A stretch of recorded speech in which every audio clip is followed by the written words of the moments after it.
Is drawing national attention. The charges against Randy Cox have been dropped. He was handcuffed in the back of a police van when the driver suddenly stopped, sending him flying head first. Cox is now paralyzed.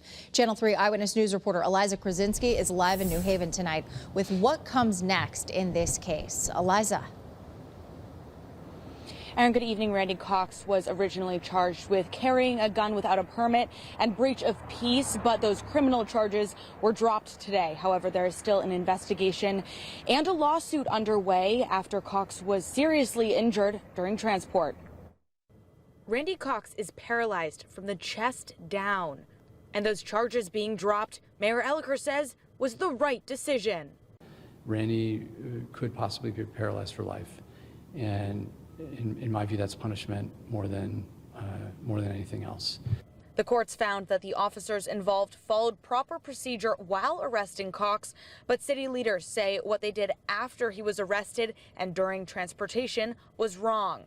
Cox told officers he couldn't move, even saying he thought his neck was broken, but video shows him being pulled out of the van by his feet, being processed in a wheelchair and dragged into a holding cell.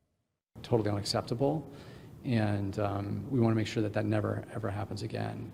When officers are transporting arrestees, they're responsible for the safe transport of that person to the police station. The safety of Randy Cox depended upon New Haven Police Department, and in this case, he sustained injuries in the transportation. The state's attorney's office has an ongoing investigation on the 5 officers involved. The investigation is from the time Randy was transported to when he was processed. Once the state's attorney decides whether or not to take action there, which could be an arrest, it could not be, once that occurs, the city will then start our internal affairs process. A $100 million lawsuit has been filed by Randy Cox's lawyers against New Haven and the 5 officers involved. Now attorneys will review it and negotiations will begin. We're asking for people's patience as we work through this, even though it certainly is frustrating that these things don't move as fast as any of us would like. Yeah. In a statement from Ben Crump, a member of Randy Cox's legal team, he says, in part, quote, the decision to drop the charges against Randy was absolutely the right one, considering how gravely he was injured while in police custody and how obviously these officers had biases against him, end quote.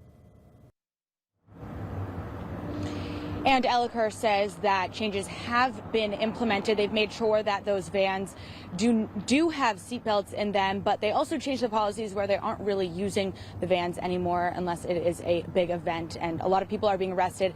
They've moved more towards the cruisers. And the policy is when police are arresting people, they make sure that they are buckled in, and officers are now required to ask the arrestees if they need medical assistance. Live in New Haven tonight, Eliza Krasinski, Channel 3 Eyewitness News.